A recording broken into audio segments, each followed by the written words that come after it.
So hey guys, ഇന്ന് good morning. ഇന്നൊരു what I ate in a day at ഹോസ്റ്റലാണ്. So രാവിലെ time 6:25. ഞാൻ ഫസ്റ്റ് തന്നെ വെള്ളം കുടിക്കുകയാണ്. വെള്ളം ആക്ച്വലി ഇല്ല, ഞാൻ താഴെ പോയി കുറച്ച് പിടിക്കാൻ പോയപ്പോൾ വെള്ളം ഇല്ല.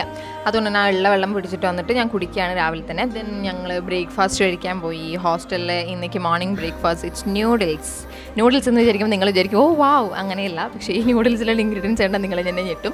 അതിന് മുന്നേ പാലുണ്ട് കേട്ടോ, പാലും നൂഡിൽസാണ്. ഈ നൂഡിൽസിൽ ജീരകം, പരിപ്പ്, like Tamil Nadu style, Tamil Nadu kind of നൂഡിൽസാണ്. പിന്നെ കറിവേപ്പില, അങ്ങനെയുള്ള എല്ലാ സാധനങ്ങളും ഇതിൽ കാണാൻ പറ്റും. കുറച്ച് വേഗാത്ത, എന്താ പറയുക, വേണമെങ്കിൽ കഴിച്ചോളൂ, വേണമെങ്കിൽ കഴിക്കണ്ട എന്നുള്ള രീതിയിൽ കുറച്ച് മുളക് പൊടിയൊക്കെ ഇട്ടിട്ട് മിക്സ് ആക്കിയിട്ട് ഒരു നൂഡിൽസാണ് മോർണിംഗ് ബ്രേക്ക്ഫാസ്റ്റ്. നൂഡിൽസ് വിത്ത് പാൽ. ആൻഡ് ലഞ്ചിന് അതിലും വലിയൊരു സംഭവമാണ് പുളിക്കുളമ്പ് സാദം. ലൈക്ക് ഏതൊരു കറി ഉണ്ടാക്കി ആ കറി ചോറിൽ മിക്സ് ചെയ്തിട്ട് അതിൻ്റെ കൂടെ ക്യാരറ്റ് പ്ലസ് ബീൻസ്, വെജീസിൻ്റെ വറവ്, ലൈക്ക് തോരൻ കൂട്ട്. ഇതാണ് നമുക്ക് ഇന്നത്തെ ലഞ്ചിന്. ഇവർ ഓൾറെഡി നമുക്ക് ലഞ്ചിലാക്കി തരും രാവിലെ. എന്നിട്ട് ഞങ്ങൾ ഉച്ചയ്ക്ക് വന്ന് കഴിക്കാം. അതിൻ്റെ കൂടെ ഞങ്ങൾ പെയർ ചെയ്യുന്നതാണ് ബിങ്കോ.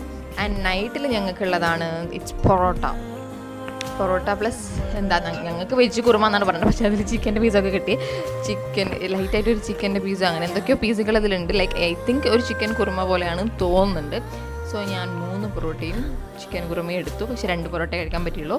അങ്ങനെ പൊറോട്ടയും ചിക്കൻ കുറുമയും കഴിക്കുകയാണ്. എൻ്റെ ഫ്രണ്ടിന് ഒരു ചിക്കൻ്റെ പീസ് ഇട്ടിപ്പോൾ അവൾ കാണിക്കണം ഇതിൽ ചിക്കൻ ഉണ്ട്. സോ അതാ ചിക്കൻ കണ്ടോ നിങ്ങൾ. So chicken kurma. അപ്പോൾ ഇതാണ് ഞങ്ങളുടെ ഇന്നത്തെ ഹോസ്റ്റൽ ഫുഡ് ഐറ്റംസ്.